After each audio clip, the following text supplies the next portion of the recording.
कॅटलिना Novak या कोणत्या देशाच्या राष्ट्रपती आहेत ज्यांनी नुकत्याच आपल्या पदाचा राजीनामा दिलेला आहे? प्रश्नाचं योग्य उत्तर होईल ऑप्शन क्रमांक सी, हंगरी. हंगरी या देशाच्या राष्ट्रपती आहेत कॅटलिन नोवाक आणि यांनी नुकताच आपल्या पदाचा राजीनामा हा दिलेला आहे. तर कॅटलिन नोवाक हंगरीच्या राष्ट्रपती पदाचा राजीनामा यांनी दिलेला आहे. लहान मुलांचे लैंगिक शोषण करणाऱ्या एका आरोपीला माफी देण्याच्या निर्णयाच्या विरोधामुळे त्यांना आपल्या पदाचा राजीनामा हा द्यावा लागलेला आहे. मार्च 2022मध्ये कॅटलिन नोवाक या हंगरी देशाच्या राष्ट्रपती बनल्या होत्या. हंगरी हा युरोपमधील एक देश आहे. याची राजधानी आहे बुडापेस्ट आणि चलन आहे फॉरिट. पुढचा प्रश्न पाहूया. चेन्नई ओपन टेनिस 2024 दुहेरीचा किताब कोणत्या जोडीने जिंकला आहे? प्रश्नाचं योग्य उत्तर होईल ऑप्शन क्रमांक ए, रामकुमार नाथन आणि साकेत मायनेनी या जोडीने हा चेन्नई ओपन टेनिस दुहेरीचा किताब जिंकलेला आहे. तर चेन्नई ओपन 2024 चौथे संस्करण होते. 5 ते 11 फेब्रुवारी दरम्यान या स्पर्धा पार पडलेल्या आहेत. यामध्ये रामकुमार रामनाथन आणि साकेत मायनेनी या जोडीने चेन्नई ओपन दुहेरीचा किताब जिंकलेला आहे. या स्पर्धेचे पहिले संस्करण हे सन 2018मध्ये खेळवण्यात आलं होतं. या स्पर्धा या हार्डकोर्टवरती खेळवल्या जातात. पुढचा प्रश्न पाहूया. इन्सेट 3DS उपग्रह कोणती अंतराळ संशोधन संस्था प्रक्षेपित करणार आहे? प्रश्नाचं योग्य उत्तर होईल ऑप्शन क्रमांक बी, इस्रो. भारतीय अवकाश संशोधन संस्था इस्रो इन्सेट 3DS हा उपग्रह अंतराळामध्ये प्रक्षेपित करणार आहे. तर भारतीय अंतराळ संशोधन संस्था इस्रोने हवामानासंबंधित हा उपग्रह आहे इन्सेट 3DS हा 17 फेब्रुवारी रोजी अवकाशात प्रक्षेपित करणार आहे. श्रीहरिकोटामधील सतीश धवन अवकाश केंद्रामधून हे प्रक्षेपण केलं जाणार आहे. GSLV F-14 रॉकेटमार्फत हे प्रक्षेपण केलं जाणार आहे. इन्सेट 3DSद्वारे हवामानासंबंधित छोट्या छोट्या माहिती या उपग्रहाद्वारे प्राप्त करता येणार आहेत. यामुळे हवामानाचा अचूक अंदाज आणि आपत्ती संबंधित आगाऊ सूचना प्राप्त करण्यासाठी खूप मदत होणार आहे. तर ISRO Indian space research organisation स्थापना झालेली आहे 15 ऑगस्ट 1969. मुख्यालय आहे बंगळुरूमध्ये आणि सध्या अध्यक्ष आहेत S. सोमनाथ. पुढचा प्रश्न पाहूया. 2024च्या नेल्सन मंडेला पुरस्काराने कोणाला सन्मानित करण्यात आला आहे? प्रश्नाचं योग्य उत्तर होईल ऑप्शन क्रमांक ए, निम्हान्स. ही एक संस्था आहे आणि या संस्थेला 2024च्या नेल्सन मंडेला पुरस्काराने सन्मानित करण्यात आलेला आहे. तर यावेळेचा 2024चा नेल्सन मंडेला पुरस्कार निम्हान्स नावाच्या एका संस्थेला जाहीर झालेला आहे. NIMHANS national institute of mental health and neurosciences आरोग्य संवर्धनासाठी WHOने या संस्थेला 2024 नेल्सन मंडेला पुरस्काराने सन्मानित केलेला आहे. निम्हान्स संस्थेच्या निदेशक आहेत डॉक्टर प्रतिमा मूर्ती. यांना हा पुरस्कार सुपूर्द करण्यात आलेला आहे. नेल्सन मंडेला हा पुरस्कार जो आहे आरोग्य संवर्धनाच्या क्षेत्रामध्ये उत्कृष्ट कामगिरीसाठी दिला जातो. या पुरस्काराची सुरुवात 2019 पासून जागतिक आरोग्य संघटनेकडून करण्यात आलेली आहे. पुढचा प्रश्न बघूया. अँटी डोपिंग संमेलन कोठे आयोजित करण्यात आले आहे? प्रश्नाचं योग्य उत्तर होईल ऑप्शन क्रमांक ए, नवी दिल्ली. दिल्ली या ठिकाणी अँटी डोपिंग संमेलन हे नुकताच आयोजित करण्यात आलं होतं. तर नॅशनल अँटी डोपिंग एजन्सी अर्थात नाडाने नवी दिल्ली येथे अँटी डोपिंग संमेलन आयोजित केलं होतं. या संमेलनामध्ये पोषक आहाराच्या बाबत माहिती आणि तथ्य याबाबत मार्गदर्शन केलं गेलं आहे. नाडा ही एक डोपिंग संबंधित चौकशी करणारी नॅशनल लेवलची संस्था आहे. या संस्थेचे अध्यक्ष हे देशाचे क्रीडामंत्री असतात. नाडा नॅशनल अँटी डोपिंग एजन्सी स्थापना झालेली आहे 24 नोव्हेंबर 2005. अशाच प्रकारची जागतिक स्तरावर खेळाडूंची डोपिंग चाचणी करणारी एक संस्था आहे आणि या संस्थेला वाडा असे संबोधले जाते. वाडाचा अर्थ होतो वर्ल्ड अँटी डोपिंग एजन्सी. वाडाची स्थापना जी आहे 10 नोव्हेंबर 1999मध्ये करण्यात आली आहे आणि हिचं मुख्यालय आहे मॉन्ट्रियल, कॅनडा येथे. पुढचा प्रश्न बघूया. पूर्वोत्तरमधील कोणते राज्य जुनी पेन्शन स्कीम लागू करणारे देशातील पहिले राज्य ठरलं आहे? प्रश्नाचं योग्य उत्तर होईल ऑप्शन क्रमांक डी, सिक्कीम. सिक्कीम हे राज्य पूर्वोत्तरमधील पहिलं राज्य ठरलेले आहे की जेथे जुनी पेन्शन स्कीम आता लागू करण्यात आलेली आहे. तर सिक्कीमचे मुख्यमंत्री आहेत प्रेमसिंग तमांग. यांनी राज्यामध्ये जुनी पेन्शन योजना बहाल करण्याची घोषणा केलेली आहे. 1 एप्रिल 2006 किंवा त्यानंतर नियुक्त झालेल्या कर्मचाऱ्यांना जुन्या पेन्शन योजनेचा लाभ घेता येणार आहे.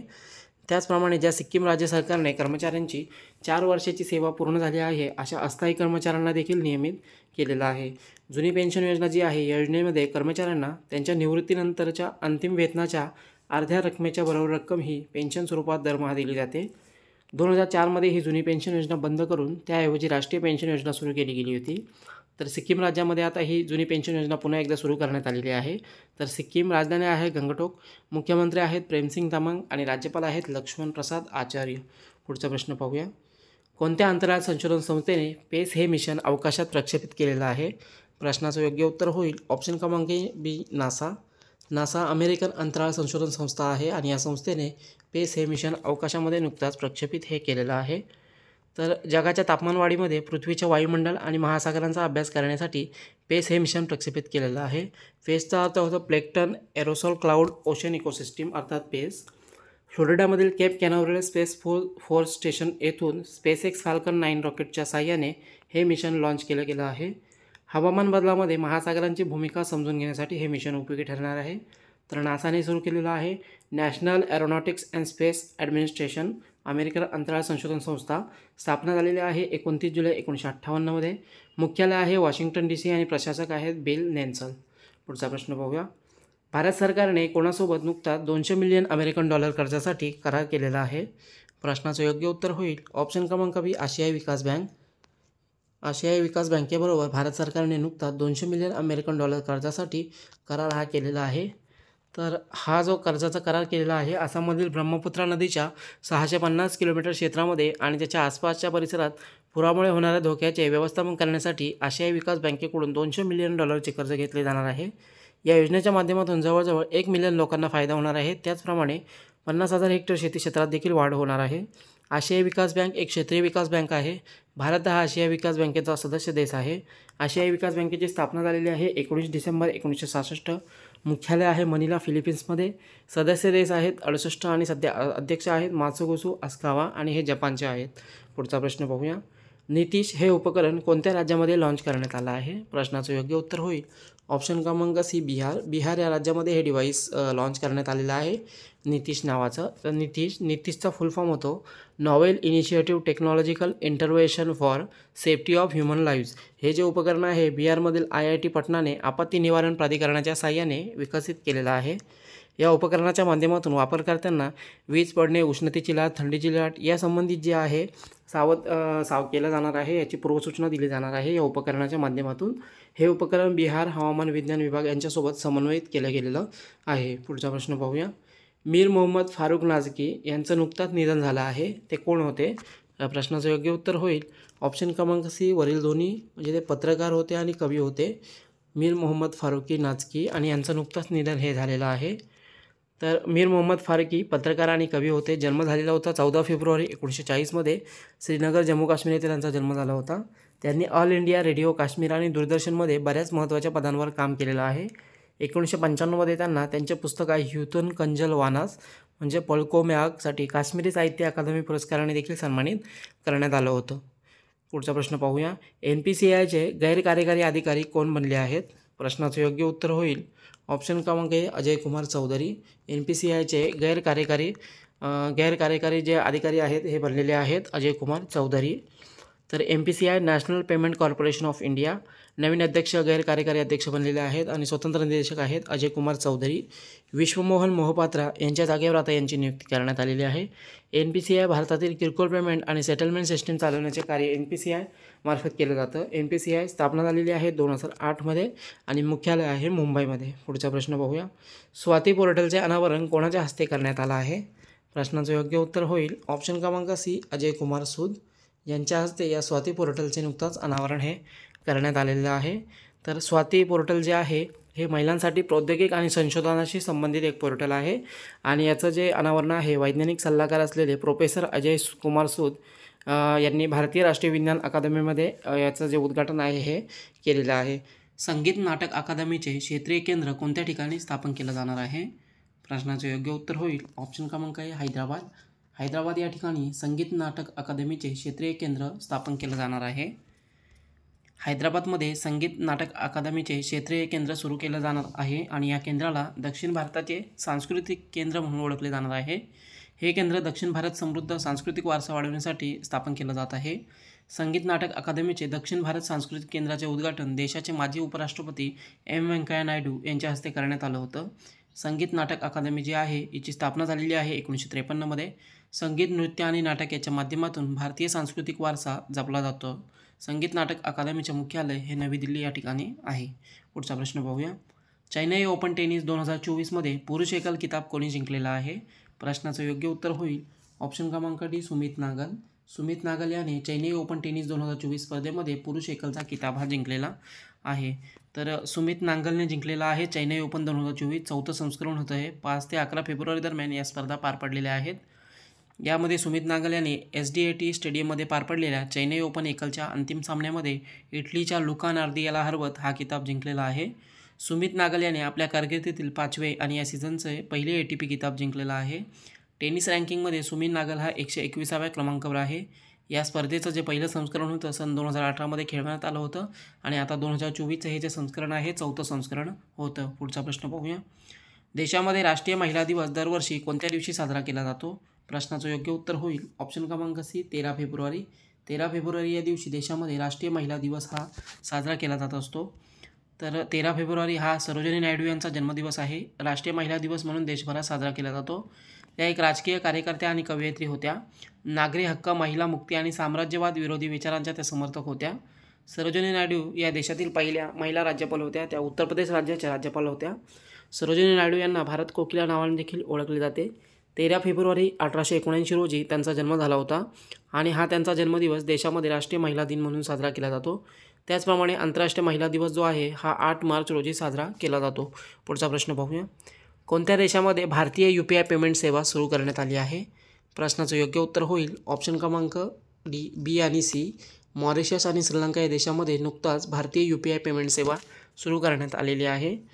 तर भारतीय UPI पेमेंट प्रणाली जी आहे रुपे क्रेडिट कार्डसोबत 12 फेब्रुवारी 2024 रोजी श्रीलंका आणि मॉरिशस या 2 देशांमध्ये सुरू करण्यात आलेली आहे.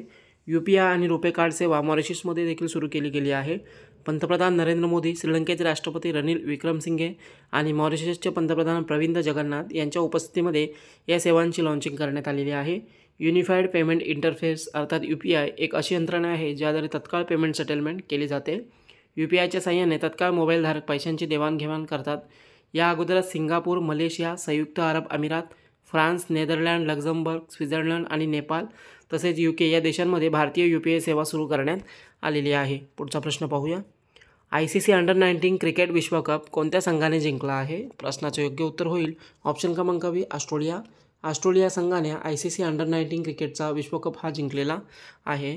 तर ऑस्ट्रेलियाने अंतिम सामन्यामध्ये भारतीय संघाला 79 रन्सने हरवत हा वर्ल्ड कप जिंकलेला आहे. ऑस्ट्रेलियाने चौथ्यांदा हा अंडर-19 वर्ल्ड कप जिंकलेला आहे. या अगोदर ऑस्ट्रेलियाने 1988, 2002, 2010 आणि यावर्षीचा 2024चा वर्ल्ड कप हा ऑस्ट्रेलियाने जिंकलेला आहे. तर सर्वाधिक अंडर-19 वर्ल्ड कप हे भारताने जिंकलेले आहेत. भारताने एकंदरीत 5 वेळा ICC अंडर-19 वर्ल्ड कप जिंकलेला आहे. सन 2000, 2008, 2012, 2018 आणि 2022 अशा 5 वेळा भारताने अंडर-19 वर्ल्ड कप जिंकलेला आहे. 19 जानेवारी ते 11 फेब्रुवारी दरम्यान या विश्वचषकाचे आयोजन दक्षिण आफ्रिकेमध्ये पार पडलेलं आहे. या स्पर्धांचे आयोजन 1988 पासून करण्यात येत आहे. पुढचा प्रश्न पाहूया. बिहार विधानसभेचे नवे सभापती कोण बनले आहेत? प्रश्नाचं योग्य उत्तर होईल ऑप्शन क्रमांक आहे नंदकिशोर यादव. नंदकिशोर यादव हे बिहार विधानसभेचे नवे सभापती बनलेले आहेत. तर नंदकिशोर यादव जे आहेत हे भारतीय जनता पार्टीचे आमदार आहेत आणि बिहार विधानसभेचे अध्यक्ष बनलेले आहेत. बिहारमधील पटना साहिब या ठिकाणाहून ते निवडून आलेले आहेत.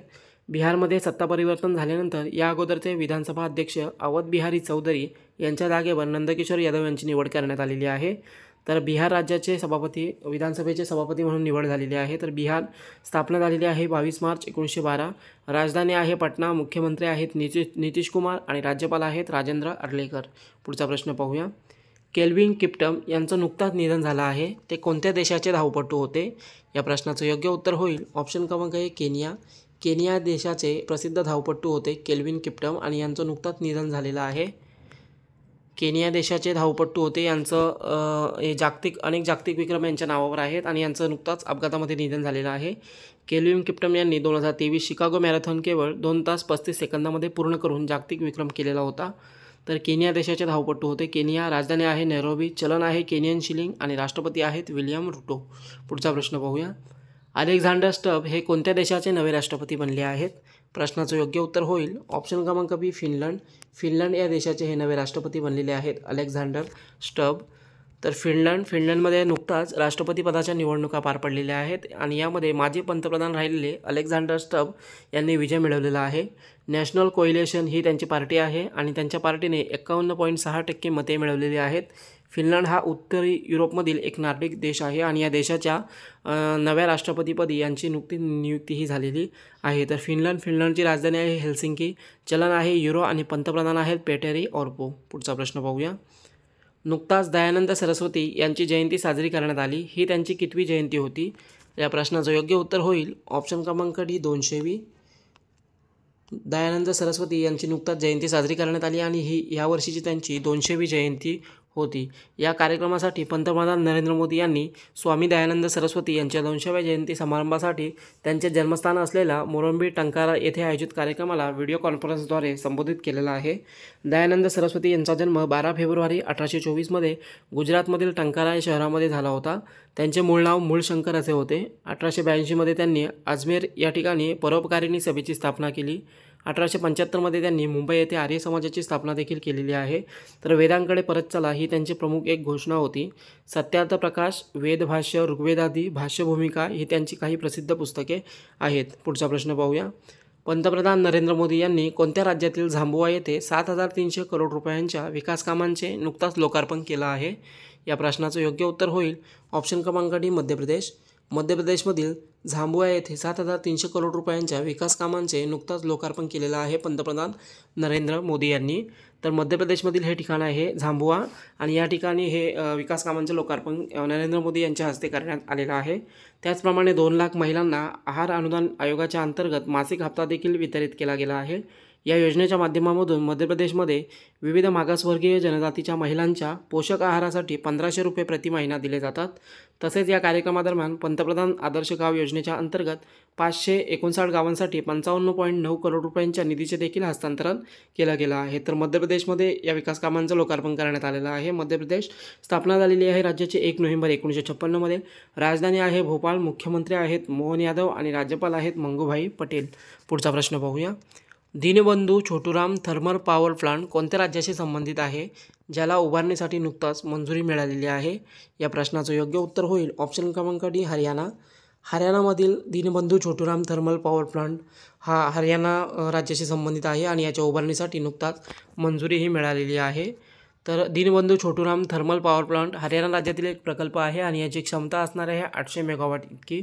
हरियाणामधील यमुनानगर येथे हा उभारला जाणार आहे. यासाठी 6,900 कोटी रुपये खर्चाची तरतूदही केली गेली आहे. भारत हेवी इलेक्ट्रिकल कंपनीला या प्लांट उभारणीचे काम हे देण्यात आलेलं आहे. भेल 57 महिन्याच्या कालावधीमध्ये हे काम पूर्ण करणार आहे. हरियाणाच्या मुख्यमंत्री मनोहरलाल खट्टर यांनी हाय पॉवर वर्क्स परचेस कमिटीच्या बैठकीमध्ये या प्लांटच्या उभारणीसाठी मंजुरीही दिलेली आहे. आधीच्या युनिटपेक्षा या प्लांटची क्षमता ही 8% अधिक असणार आहे. कोळशाचा यामध्ये कमी वापर होणार असल्याने वीज देखील स्वस्त होणार आहे. तसेच प्रदूषण नियंत्रणासाठी आवश्यक उपकरणे देखील या प्लांटमध्ये बसवली जाणार आहेत. पुढचा प्रश्न पाहूया. नुकताच LIC म्युच्युअल फंडाचे MD आणि CEO म्हणून कोणाची नियुक्ती करण्यात आली आहे? प्रश्नाचं योग्य उत्तर होईल ऑप्शन क्रमांक ए रविकुमार झा. रविकुमार झा यांची नुकताच LIC म्युच्युअल फंड जे आहे या फंडाचे MD आणि CEO म्हणून नियुक्तीही करण्यात आलेली आहे रविकुमार झा यांची. तर LIC म्युच्युअल फंडचे नवीन MD आणि CEO असणार आहेत रविकुमार झा. LICमधील त्यांना 30 वर्षांहून अधिक अनुभव आहे. त्यांनी डिसेंबर 2023पर्यंत कॉर्पोरेट धोरणांचे कार्यकारी म्हणून देखील काम हे केलेलं आहे आणि आता त्यांची LICच्या म्युच्युअल फंडचे MD आणि CEO म्हणून निवड करण्यात आलेली आहे. तर institute of chartered accountants of India ICAIचे नवीन अध्यक्ष कोण बनले आहेत? प्रश्नाचं योग्य उत्तर होईल ऑप्शन क्रमांक सी रणजित कुमार अग्रवाल. हे नुकताच ICAIचे नवीन अध्यक्ष बनलेले आहेत. तर ICAIचा फुल फॉर्म होतो institute of chartered accountant of India आणि रणजित कुमार अग्रवाल यांना ICAIचे नवीन अध्यक्ष म्हणून निवडले गेलेले आहे. या अगोदरचे अध्यक्ष होते अनिकेत तलाटी. यांच्या जागेवर रणजित कुमार अग्रवाल यांची नियुक्ती करण्यात आलेली आहे. ICAI ही भारत सरकारच्या कॉर्पोरेट बाबींच्या मंत्रालयाच्या अधीनस्थ एक लेखा संस्था आहे आणि या संस्थेच्या अध्यक्षपदी नुकताच रणजित कुमार अग्रवाल यांची निवड करण्यात आलेली आहे. तर ICAI स्थापना झालेली आहे 1 जुलै 1949. मुख्यालय आहे नवी दिल्लीमध्ये आणि अध्यक्ष आता नवीन बनलेले आहेत रणजित कुमार अग्रवाल. पुढचा प्रश्न पाहूया. Financial times global MBA ranking 2024मध्ये भारतातील उत्कृष्ट संस्था कोणती ठरली आहे? प्रश्नाचं योग्य उत्तर होईल ऑप्शन क्रमांक C Indian school of business. ही financial times global MBA ranking 2024मध्ये भारतातील सर्वात उत्कृष्ट संस्था ही ठरलेली आहे Indian school of business. Financial times global MBA ranking 2024 जगभरातील सुमारे 100 बिझनेस शैक्षणिक संस्थांना यामध्ये सामील केलं गेलं आहे. युनिव्हर्सिटी ऑफ पेन्सिल्व्हेनिया व्हायटन या क्रमवारीमध्ये जगातील प्रथम क्रमांकाचे मॅनेजमेंट कॉलेज ठरलेलं आहे.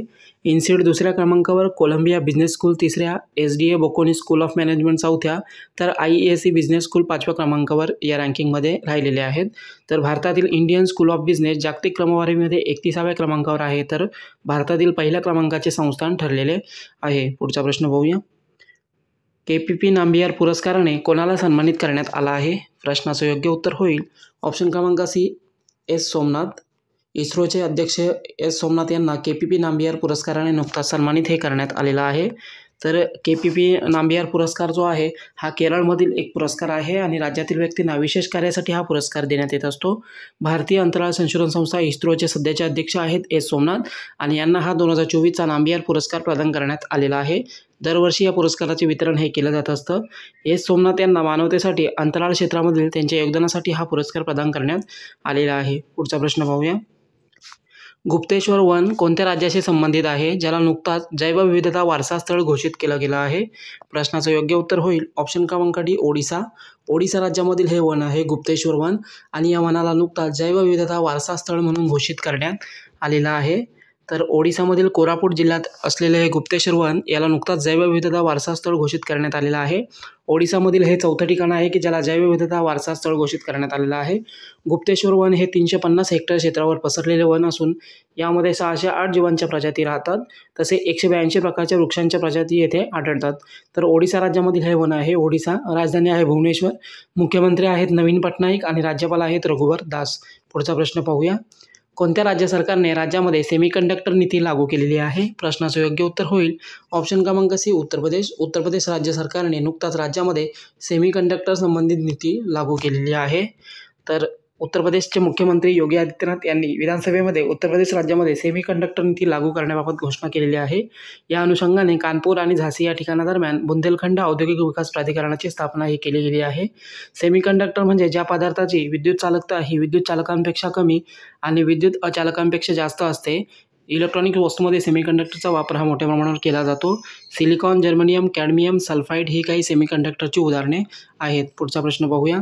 पेटीएम ई कॉमर्सचे नाव बदलण्यात आले आहे. नवीन नाव काय असणार आहे? प्रश्नाचं योग्य उत्तर होईल ऑप्शन क्रमांक A, पे प्लॅटफॉर्म असं नाव ठेवण्यात आलेलं आहे. पेटीएम ई कॉमर्सचे नाव नुकताच बदललेलं आहे आणि या प्लॅटफॉर्मचं नाव आता पे प्लॅटफॉर्म असं ठेवण्यात आलेलं आहे. तर पेटीएम ई कॉमर्सचे नाव बदलून आता नव्या स्वरूपामध्ये पे प्लॅटफॉर्मच्या स्वरूपात रिब्रँड केलं गेलं आहे. पेटीएम ई कॉमर्सने बिट्सिला या कंपनीचे अधिग्रहण केलेलं आहे. पेटीएम ई कॉमर्समध्ये सर्वात मोठा भागधारक एलिव्हेशन कॅपिटल ही कंपनी आहे. पुढचा प्रश्न पाहूया.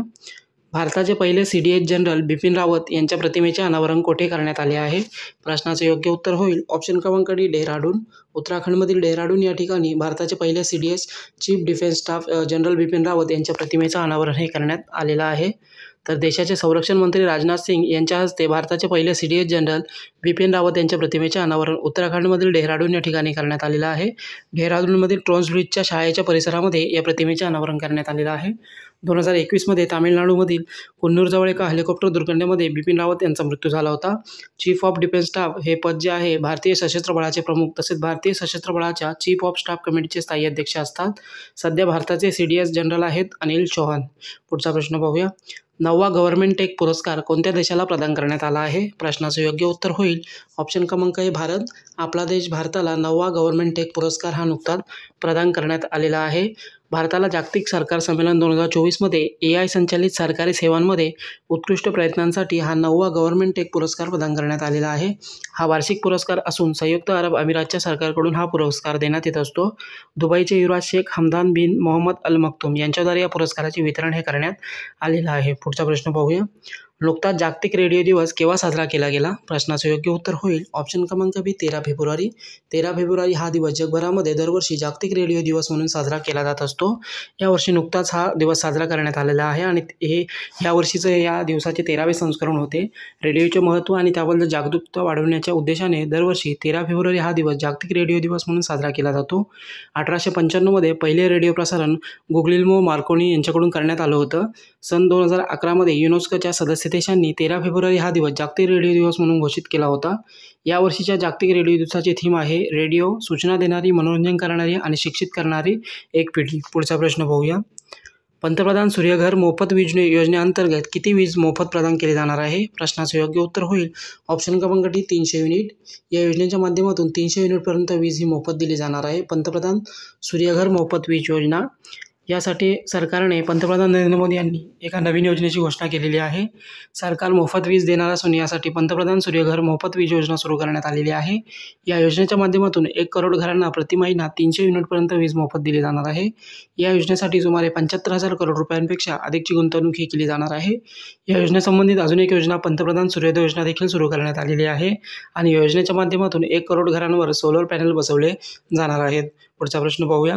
कोणत्या राज्याच्या विधानसभेमध्ये सिगारेट आणि तंबाखूजन्य उत्पादन संशोधन विधेयक 2024 पारित करण्यात आलेलं आहे? प्रश्नाचं योग्य उत्तर होईल ऑप्शन क्रमांक बी तेलंगणा. तेलंगणा या राज्यामध्ये नुकताच विधानसभेमध्ये सिगारेट आणि तंबाखूजन्य उत्पादन संशोधन विधेयक 2024 पारित करण्यात आलेलं आहे.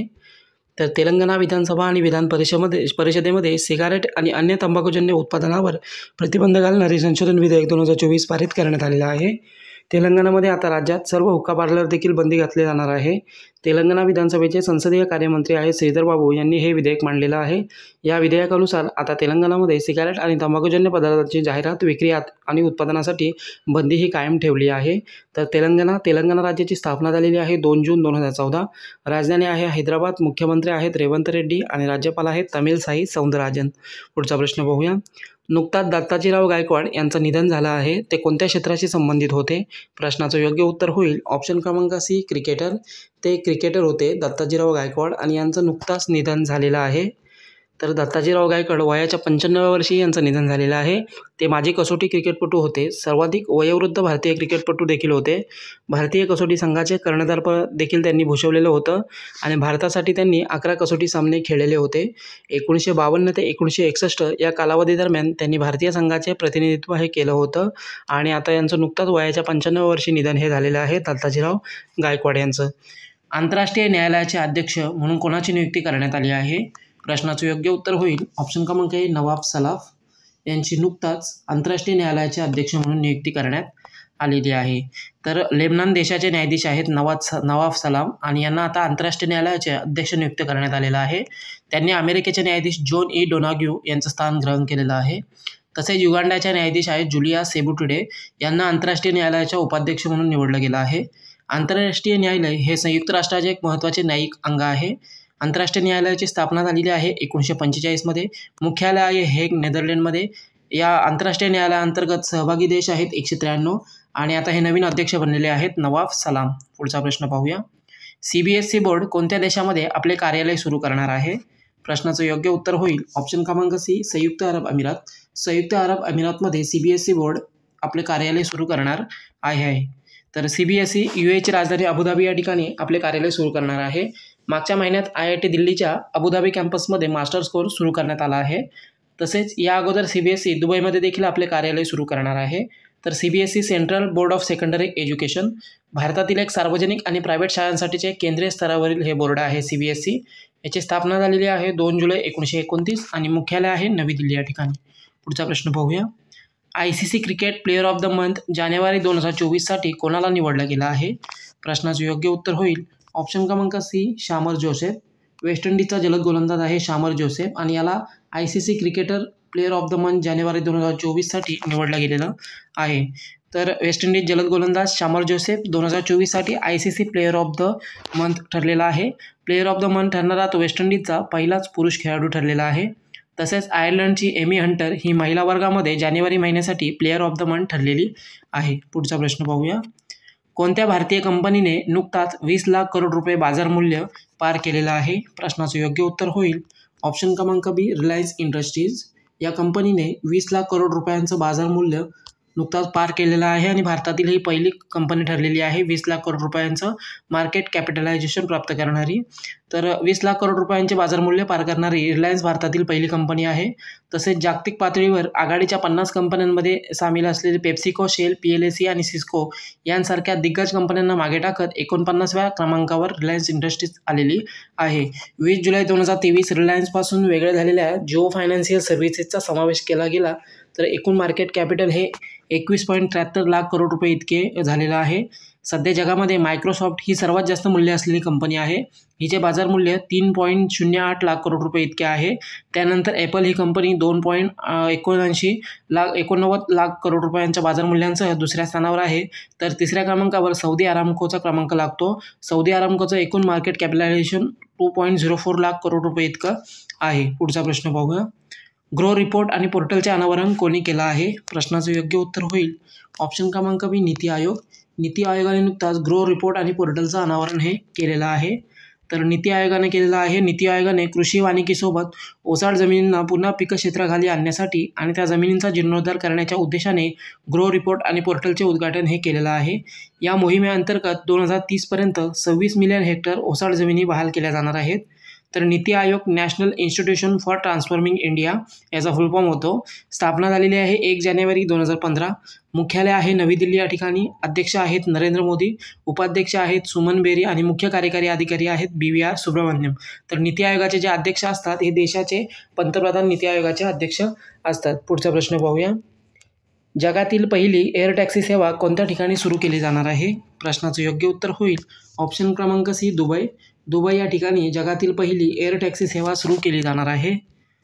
तर वर्ल्ड गव्हर्नमेंट समिट जे पार पडलेले आहे 2024 दुबईमध्ये, तर जगातील पहिली एअर टॅक्सी सेवा सुरू करण्यासाठी या ठिकाणी करारावर स्वाक्षऱ्या करण्यात आलेल्या आहेत. 4 बॅटरी पॅकद्वारे ही टॅक्सी संचालित केली जाणार आहे. ही टॅक्सी अधिकतम 161 किलोमीटर अंतरापर्यंत धावणार आहे. तसेच या टॅक्सीचा वेग जो आहे 321 किलोमीटर प्रति तास इतका असणार आहे. हेलिकॉप्टरच्या तुलनेमध्ये या टॅक्सीमुळे ध्वनी प्रदूषण देखील कमी होणार आहे. पुढचा प्रश्न पाहूया. AFC आशिया कप 2023चा किताब कोणी जिंकला आहे? प्रश्नाचं योग्य उत्तर होईल ऑप्शन क्रमांक बी, कतार. कतार या देशाने AFC आशिया कप 2023चा किताब हा जिंकलेला आहे. तर AFC आशिया कप 2023चे आयोजन 12 जानेवारी ते 10 फेब्रुवारी 2024पर्यंत करण्यात आलेलं होतं आणि या स्पर्धेमध्ये 24 संघांनी सहभाग घेतलेला होता. कतारने दुसऱ्यांदा हा किताब जिंकलेला आहे. तर या स्पर्धेमध्ये जॉर्डन हा उपविजेता ठरलेला आहे. तर इराण तिसऱ्या आणि दक्षिण कोरिया चौथ्या स्थानावर राहिलेला आहे. AFC आशिया कपचे पहिले संस्करण 1956मध्ये खेळवलं गेलं होतं. तर AFCचा फुल फॉर्म काय होतो? तर एशियन फुटबॉल कॉन्फेडरेशन. याची स्थापना झालेली आहे 7 मे 1954. मुख्यालय आहे क्वालालंपूर, मलेशिया या ठिकाणी आणि या AFCचे महासचिव आहेत विन्सर जॉन. पुढचा प्रश्न पाहूया. नुकताच कोणत्या देशामध्ये आणीबाणीची घोषणा केली गेली आहे? प्रश्नाचं योग्य उत्तर होईल ऑप्शन क्रमांक सी, त्रिनिदाद अँड टोबॅगो. या देशामध्ये नुकताच आणीबाणीची घोषणा ही केली गेलेली आहे. तर त्रिनिदाद आणि टोबॅगो सरकारने तेलाने भरलेले एक जहाज दुर्घटनाग्रस्त झाल्याने आणीबाणीची घोषणा ही केलेली आहे. या जहाज दुर्घटनेमध्ये 15 किलोमीटर परिसरामध्ये तेल पसरलेलं आहे. त्रिनिदाद आणि टोबॅगो हा एक कॅरेबियन देश आहे. या देशाची राजधानी आहे पोर्ट ऑफ स्पेन. चलन आहे त्रिनिदाद अँड टोबॅगो आणि इथलं जे चलन आहे त्रिनिदाद अँड टोबॅगो डॉलर आणि पंतप्रधान आहेत कीथ रोवले. पुढचा प्रश्न पाहूया. कोणत्या देशाच्या न्यायालयाने पूर्वी फाशीची शिक्षा सुनावलेल्या 8 माजी भारतीय नौदल कर्मचाऱ्यांची सुटका केलेली आहे? प्रश्नाचं योग्य उत्तर होईल ऑप्शन क्रमांक सी, कतार. कतार या देशाने पूर्वी फाशीची शिक्षा सुनावलेल्या 8 माजी भारतीय नौदल कर्मचाऱ्यांची नुकताच सुटका ही केलेली आहे. तर कतार न्यायालयाने 8 माजी भारतीय नौदल कर्मचाऱ्यांना मृत्यूदंडाची शिक्षा सुनावलेली होती आणि आता न्यायालयाने त्यांची सुटका केलेली आहे. हे कर्मचारी ग्लोबल कंपनीसाठी काम करत होते. त्यांच्यावर पाणबुडीमार्फत हेरगिरी केल्याचा आरोप होता. ऑक्टोबर 2022मध्ये त्यांना कतारमध्ये तुरुंगात टाकण्यात आले होते आणि कतार न्यायालयाने त्यांना फाशीची शिक्षा सुनावलेली होती. कतार आणि भारत यांच्यातील राजनैतिक चर्चेनंतर 2023मध्ये यांची फाशीची शिक्षा कमी करून तुरुंगवास देण्यात आला होता आणि आता यांची सुटकाही करण्यात आलेली आहे. पुढचा प्रश्न पाहूया. नुकताच दादासाहेब फाळके पुरस्काराची रक्कम वाढवून किती करण्यात आली आहे? प्रश्नाचं योग्य उत्तर होईल ऑप्शन क्रमांक सी, 15 लाख रुपये. दादासाहेब फाळके चित्रपटसृष्टीमधील एक प्रसिद्ध पुरस्कार आहे आणि या पुरस्काराची जी रक्कम आहे वाढवण्यात आलेली आहे. 10 लाख रुपयावरून ही 15 लाख रुपयापर्यंत ही रक्कम करण्यात आलेली आहे. चित्रपटसृष्टीमध्ये दिला जाणारा दादासाहेब फाळके पुरस्कार रोख रक्कम 10 लाख रुपयावरून 15 लाख रुपये इतकी करण्यात आलेली आहे. विविध श्रेणीतील सुवर्णकमळ पुरस्कारांची रक्कम 3 लाख रुपये आणि रौप्य कमळ विजेत्यांसाठी 2 लाख रुपये करण्यात आलेली आहे. भारतीय चित्रपटसृष्टीतील दादासाहेब फाळके हा सर्वोच्च सन्मान आहे आणि दरवर्षी हा पुरस्कार दिला जातो. सन 1969 पासून दादासाहेब फाळके यांच्या जन्मशताब्दी वर्षापासून हा पुरस्कार दिला जात आहे. पुढचा प्रश्न पाहूया.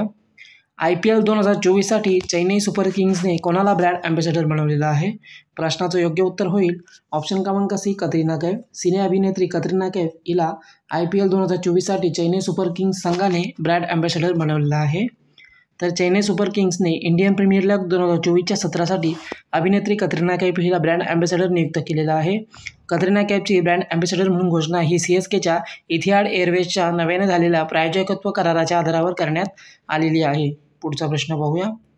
नुकताच उषा किरण खान यांचं निधन झालं आहे. ते कोणत्या क्षेत्राशी संबंधित होत्या? प्रश्नाचं योग्य उत्तर होईल ऑप्शन क्रमांक सी साहित्यकार. त्या एक साहित्यकार होत्या उषा किरण खान आणि यांचं नुकतंच निधन हे झालेलं आहे. तर प्रसिद्ध साहित्यकार उषा किरण खान वयाच्या 78व्या वर्षी यांचं निधन झालेलं आहे.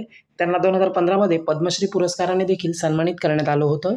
त्याचप्रमाणे त्यांना साहित्य अकादमी पुरस्कार, महादेवी वर्मा पुरस्कार, दिनकर राष्ट्रीय पुरस्कार आणि भारत भारती यासारखे प्रतिष्ठित पुरस्कार देखील प्राप्त झालेले आहेत. त्यांनी हिंदी आणि मैथिली या भाषांमध्ये साहित्य रचना केलेल्या आहेत. जलजीवन मिशन आणि स्वच्छ भारत मिशन ग्रामीणवर आधारित राष्ट्रीय पातळीवरील संमेलन कोठे आयोजित केलं जात आहे? प्रश्नाचं योग्य उत्तर होईल ऑप्शन क्रमांक आहे लखनौ. उत्तर प्रदेशमधील लखनौ या ठिकाणी जलजीवन मिशन आणि स्वच्छ भारत मिशन ग्रामीण यावर आधारित राष्ट्रीय पातळीवरील संमेलन हे आयोजित केलं जात आहे. तर जलजीवन मिशन आणि स्वच्छ भारत मिशन यांचं हे संमेलन असणार आहे. राष्ट्रीय संमेलन आहे 16 आणि 17 फेब्रुवारी 2024 रोजी उत्तर प्रदेशची राजधानी लखनौमध्ये आयोजित केलं जात आहे. उत्तर प्रदेश या संमेलनाच्या आयोजनातील भागीदार राज्य बनलेलं आहे. जलजीवन मिशनची सुरुवात ही 15 ऑगस्ट 2019 रोजी करण्यात आली होती. सध्या 14 करोडपेक्षा अधिक ग्रामीण परिवारांना पिण्यायोग्य पाणी या योजनेच्या माध्यमातून पोहोचवलं जात आहे. त्याचप्रमाणे स्वच्छ भारत मिशन ग्रामीणच्या दुसऱ्या चरणामध्ये 5.12 लाखपेक्षा अधिक गावांना ODA प्लस घोषित करण्यात आलेलं आहे. पुढचा प्रश्न पाहूया. कोणत्या देशामध्ये पहिली luxury train dream of the dessert सुरू केली जाणार आहे? या प्रश्नाचं योग्य उत्तर आहे ऑप्शन क्रमांक डी सौदी अरब. सौदी अरब या देशामध्ये लक्झरी ट्रेन सुरू केली जाणार आहे ड्रीम ऑफ द डेझर्ट या नावाची. तर सौदी अरबमध्ये ही ट्रेन सुरू होणार आहे, पहिली luxury train dream of the desert. मध्यपूर्वेमधील ही अशा प्रकारची पहिलीच लक्झरी ट्रेन आहे. सौदी अरबची राजधानी रियाद येथून ही ट्रेन सुरू होणार आहे. 800 किलोमीटरपर्यंत ही ट्रेन यात्रा करणार आहे. तर सौदी अरबमध्ये ही सुरू होणार आहे. सौदी अरब राजधानी आहे रियाद, चलन आहे सौदी रियाल आणि पंतप्रधान आहेत मोहम्मद बिन सलमान. पुढचा प्रश्न पाहूया. दक्षिण रेल्वे विभागातील पहिले ट्रान्सवुमन तिकीट निरीक्षक कोण बनलेले आहे? या प्रश्नाचं योग्य उत्तर होईल ऑप्शन क्रमांक बी सिंधू गणपती. दक्षिण रेल्वे विभागातील पहिली ट्रान्सवुमन तिकीट निरीक्षक ही बनलेली आहे सिंधू गणपती. तर हिची नुकताच पहिली ट्रान्सवुमन तिकीट निरीक्षक म्हणून नियुक्ती देण्यात आलेली आहे. दक्षिण रेल्वेमधील 2003मध्ये भारतीय रेल्वे सेवेमध्ये ती रुजू झाली होती आणि आता तिची तिकीट निरीक्षक या पदावर नियुक्ती करण्यात आलेली आहे. तिकीट निरीक्षक म्हणून डिंडिगुल या ठिकाणी तिची तिकीट निरीक्षक म्हणून नियुक्तीही झालेली आहे. पुढचा प्रश्न पाहूया. संजय कुमार जैन यांनी कोणत्या कंपनीच्या अध्यक्ष आणि व्यवस्थापन निदेशक पदाचा पदभार स्वीकारलेला आहे? या प्रश्नाचं योग्य उत्तर होईल ऑप्शन क्रमांक सी IRCTC. IRCTC या कंपनीचे अध्यक्ष आणि व्यवस्थापन निदेशक म्हणून संजय कुमार जैन यांनी नुकताच पदभार स्वीकारलेला आहे. तर IRCTC भारतीय रेल्वे ट्रॅफिक सर्व्हिस ऑफिसर असलेले संजय जैन यांनी भारतीय रेल्वेमधील IRCTC या कंपनीचे अध्यक्ष आणि व्यवस्थापन निदेशक म्हणून पदभार स्वीकारलेला आहे. संजय जैन यांनी अनेक सार्वजनिक क्षेत्रातील कंपन्यांमध्ये महत्त्वाची पदे भूषवलेली आहेत. मुंबईच्या मंडळ रेल्वे प्रबंधक म्हणून त्यांनी आपल्या कार्यकालामध्ये 30,000 कर्मचाऱ्यांचे यशस्वी नेतृत्व हे केलेलं आहे.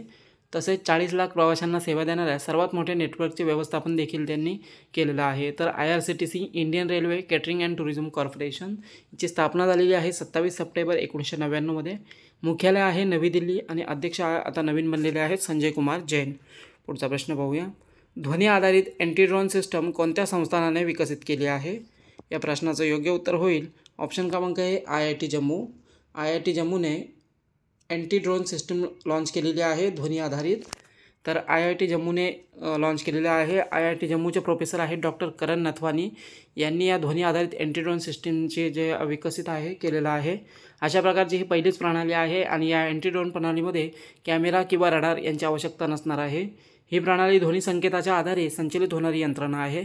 अवैध प्रकारच्या निगराणीमध्ये ही प्रणाली फायदेशीर ठरणार आहे. पुढचा प्रश्न पाहूया.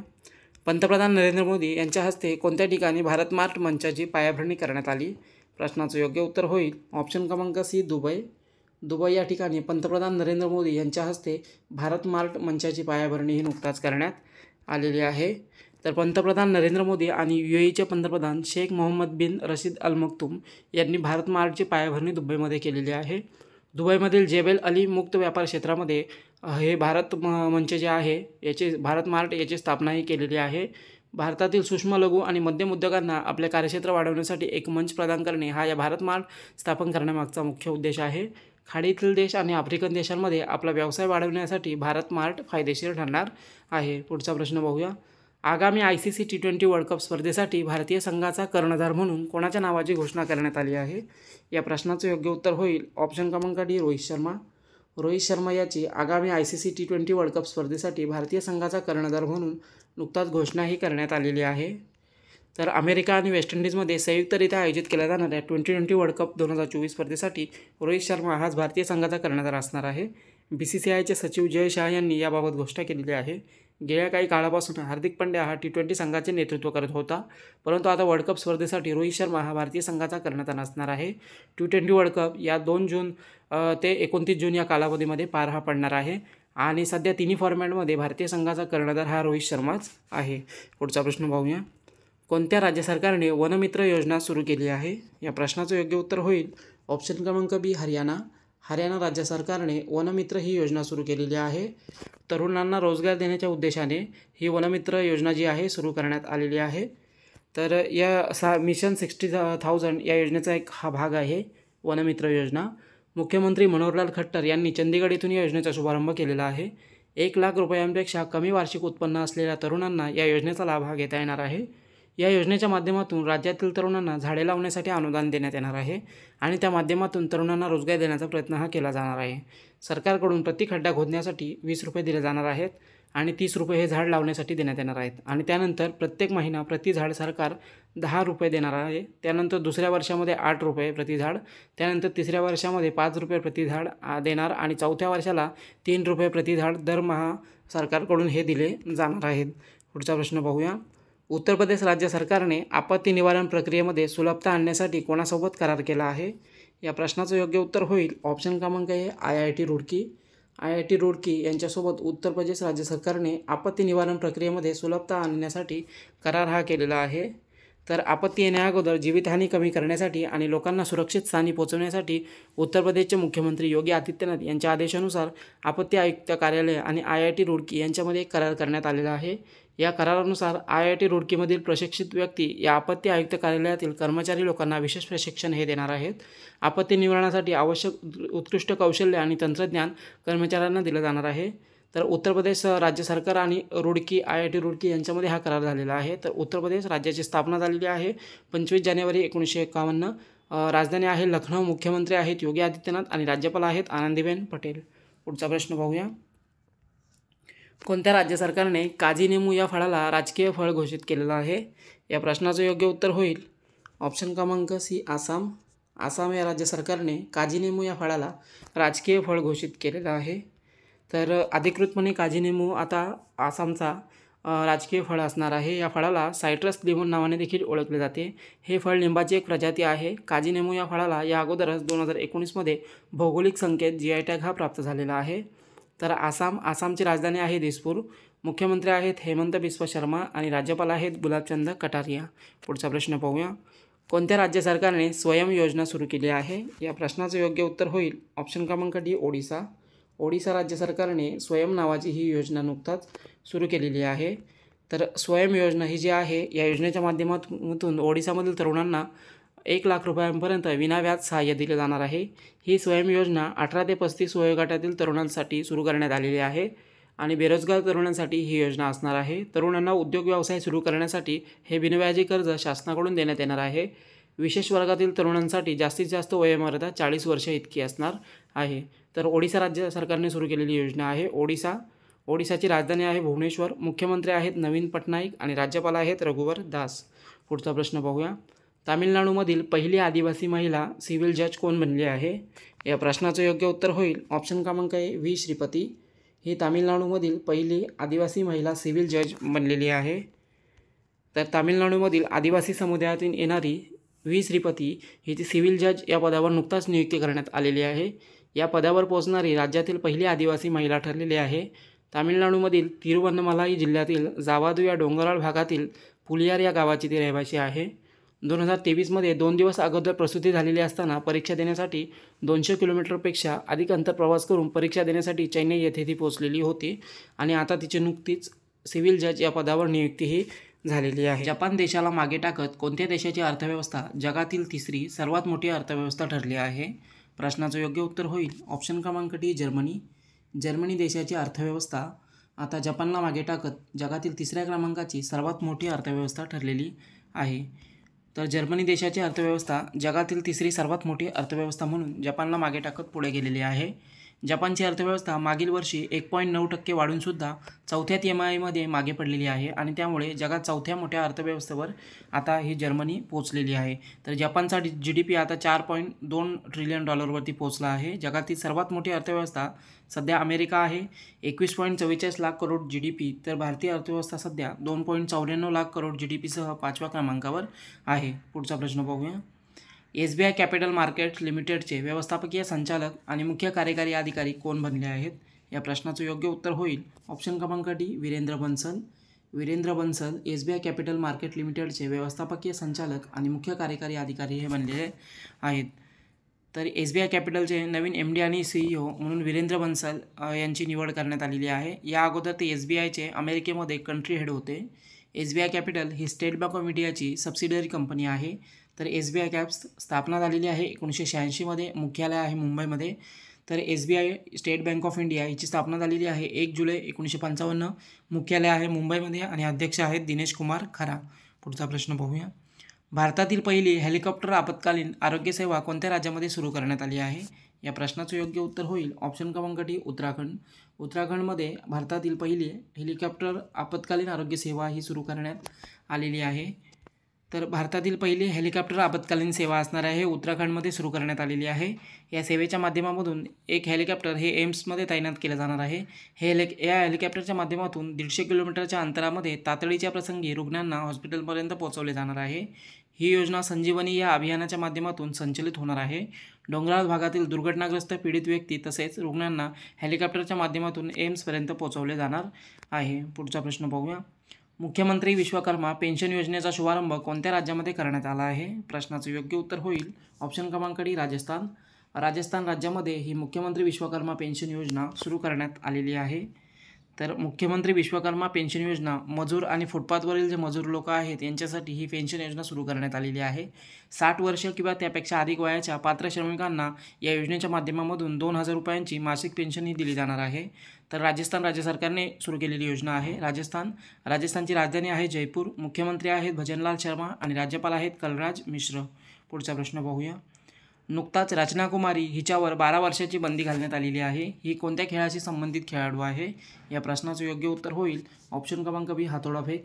हातोडाफेक या खेळाशी संबंधित आहे रचना कुमारी आणि हिच्यावर नुकताच 12 वर्षाची बंदी घालण्यात आलेली आहे.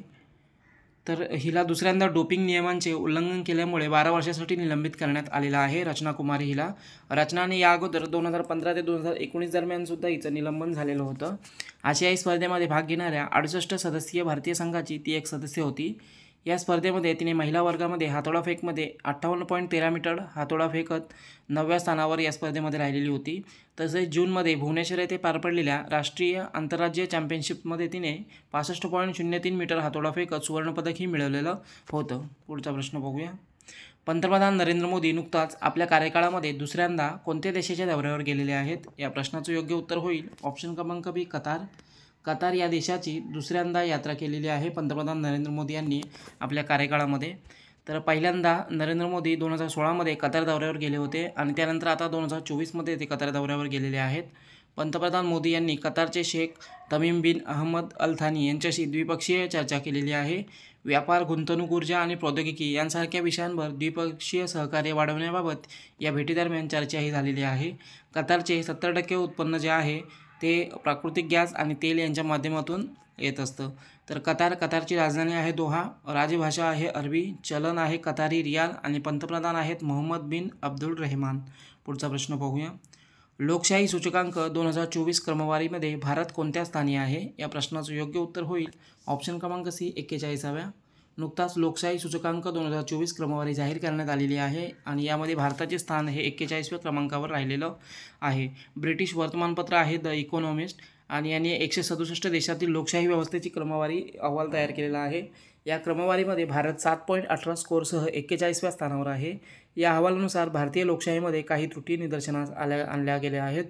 तर जगातील 24 देशांमध्ये पूर्ण लोकशाही आहे, 50 देशांमध्ये त्रुटीसह लोकशाही आहे, तर 59 देशांमध्ये हुकुमशाही या रिपोर्टमध्ये दिसून आलेली आहे. नॉर्वेचा लोकशाही स्कोअर जगामध्ये सर्वाधिक आहे, तर दुसऱ्या क्रमांकावर आइसलंड हा देश आहे, तर स्वीडन हा देश 9.26 स्कोअरसह तिसऱ्या क्रमांकावर आहे. पुढचा प्रश्न बघूया. प्रबोवो सुबियांतो हे कोणत्या देशाचे नवीन राष्ट्रपती बनलेले आहेत? या प्रश्नाचं योग्य उत्तर होईल ऑप्शन क्रमांक बी, इंडोनेशिया. इंडोनेशिया या देशाचे नवीन राष्ट्रपती बनलेले आहेत प्रबोवो सुबियांतो. तर इंडोनेशियामध्ये नुकताच राष्ट्रपती पदासाठी निवडणुका पार पडलेल्या आहेत आणि यामध्ये प्रबोवो सुबियांतो हे विजयी झालेले आहेत. सुबियांतो हे या अगोदर माजी आर्मी जनरल आणि इंडोनेशियाचे संरक्षण मंत्री राहिलेले आहेत. प्रबोवो सुबियांतो हे इंडोनेशियाचे 8वे राष्ट्रपती असणार आहेत. तसेच त्यांच्यासोबत एक उपराष्ट्रपती देखील असणार आहेत. जिब्रान राका हे इंडोनेशियाचे नवे उपराष्ट्रपती असणार आहेत. प्रबोवो सुबियांतो हे जोको विडोडो यांच्या जागेवर आता राष्ट्रपती असणार आहेत. तर इंडोनेशियाची राजधानी आहे जकार्ता, चलन आहे रुपिया आणि आता हे नवीन राष्ट्रपती बनणार आहेत जोको विडोडो. नवीन राष्ट्रपती बनणार आहेत प्रबोवो सुबियांतो. पुढचा प्रश्न बघूया. IRADAचे नवीकरणीय ऊर्जा क्षेत्रातील नाविन्य आणि संशोधनासाठी कोणासोबत करार केलेला आहे? या प्रश्नाचं योग्य उत्तर होईल ऑप्शन क्रमांक D, IIT Bhubaneswar.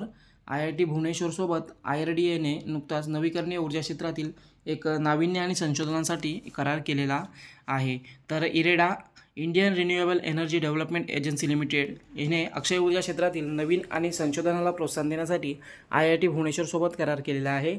IIT Bhubaneswar येथे पार पडलेल्या 100 क्यूब स्टार्टअप कॉन्क्लेव्हमध्ये या सामंजस्य करारावर स्वाक्षरी करण्यात आलेली आहे. यामध्ये तंत्रज्ञान हस्तांतरण, नाविन्यपूर्ण आणि संशोधन प्रकल्प तसेच स्टार्टअप वातावरणास प्रोत्साहन देण्यासाठी सहकारी प्रयत्नांना मदत केली जाणार आहे. इरेडा ही भारतीय सार्वजनिक क्षेत्रातील कंपनी आहे. हिची स्थापना झालेली आहे 1987मध्ये. पुढचा प्रश्न पाहूया. इंटरनेटवर गुरुमुखी लिपीची टायपिंग वाढविण्यासाठी पुराण ही प्रणाली कोणी सुरू केली आहे? या प्रश्नाचं योग्य उत्तर होईल ऑप्शन क्रमांक सी, पंजाब विद्यापीठ. पंजाब विद्यापीठाने इंटरनेटवर गुरुमुखी लिपीची टायपिंग वाढवण्यासाठी पुराण ही प्रणाली सुरू केलेली आहे. तर इंटरनेटवरती गुरुमुखी लिपी टायपिंग वाढविण्यासाठी पंजाब विद्यापीठाने पुराण प्रणाली सुरू केलेली आहे. पंजाब विद्यापीठाच्या कम्प्युटर सायन्स विभागाने सुरू केलेली इंटरनेटवरील गुरुमुखी लिपीची टायपिंगचा अनुभव वाढवण्यासाठी डिझाईन केलेली ही एक अभिनव प्रणाली आहे. पंजाब विद्यापीठाचे गुरजोत सिंग माही यांनी डॉक्टर अमनदीप वर्मा यांच्या मार्गदर्शनाखाली ही प्रणाली विकसित केलेली आहे. इंजिनिअरिंगमधील नवीन उद्योन्मुख ट्रेड्स या विषयावरील कोझिकोड केरळ येथे पार पडलेल्या आंतरराष्ट्रीय परिषदेमध्ये या प्रणालीचा सर्वोत्कृष्ट संशोधन म्हणून गौरव देखील करण्यात आलेला आहे. पुढचा प्रश्न पाहूया. नुकताच कोणी मिल्की वे टॅबचे अनावरण केलं आहे? या प्रश्नाचं योग्य उत्तर होईल ऑप्शन क्रमांक D, EPIC foundation. EPIC foundation यांनी मिल्की वे टॅबचे हे अनावरण केलेलं आहे. एक शैक्षणिक टॅब असणार आहे. इपिक फाउंडेशनने या टॅबचं अनावरण हे केलेलं आहे. शालेय मुलांच्या शैक्षणिक गरजांसाठी हे टॅबलेट तयार केलं गेलं आहे. मिल्की वे टॅबलेट हे पूर्णपणे स्वदेशी उत्पादन आहे. यामध्ये दुरुस्ती देखील करता येणार आहे, तसेच वेळोवेळी अपग्रेड देखील करता येणार आहे आणि अशा प्रकारचं पूर्णपणे स्वदेशी असलेले हे पहिलेच उत्पादन आहे. पुढचा प्रश्न पाहूया. नुकताच युनायटेड वर्ल्ड रेसलिंगने कोणत्या देशाच्या कुस्ती महासंघाचे निलंबन मागे घेतले आहे? या प्रश्नाचं योग्य उत्तर होईल ऑप्शन क्रमांक बी, भारत. भारत या देशाच्या कुस्ती महासंघाचे निलंबन युनायटेड वर्ल्ड रेसलिंगने नुकताच मागे घेतलेले आहे. तर 23 ऑगस्ट 2023 रोजी युनायटेड वर्ल्ड रेसलिंगने भारतीय कुस्ती महासंघाचे तात्पुरते निलंबन हे केलं होतं. वेळोवेळी निवडणुका घेण्यात अपयश आल्यामुळे हे निलंबन केलं गेलं होतं. युनायटेड वर्ल्ड रेसलिंगने आता ही बंदी उठवण्याचा निर्णय घेतलेला आहे. युनायटेड वर्ल्ड रेसलिंग ही संघटना कुस्ती या खेळाची आंतरराष्ट्रीय प्रशासकीय संस्था आहे आणि आता भारतीय कुस्ती महासंघावर जे निलंबन टाकलेलं होतं हे निलंबन आता मागे घेण्यात आलेलं आहे.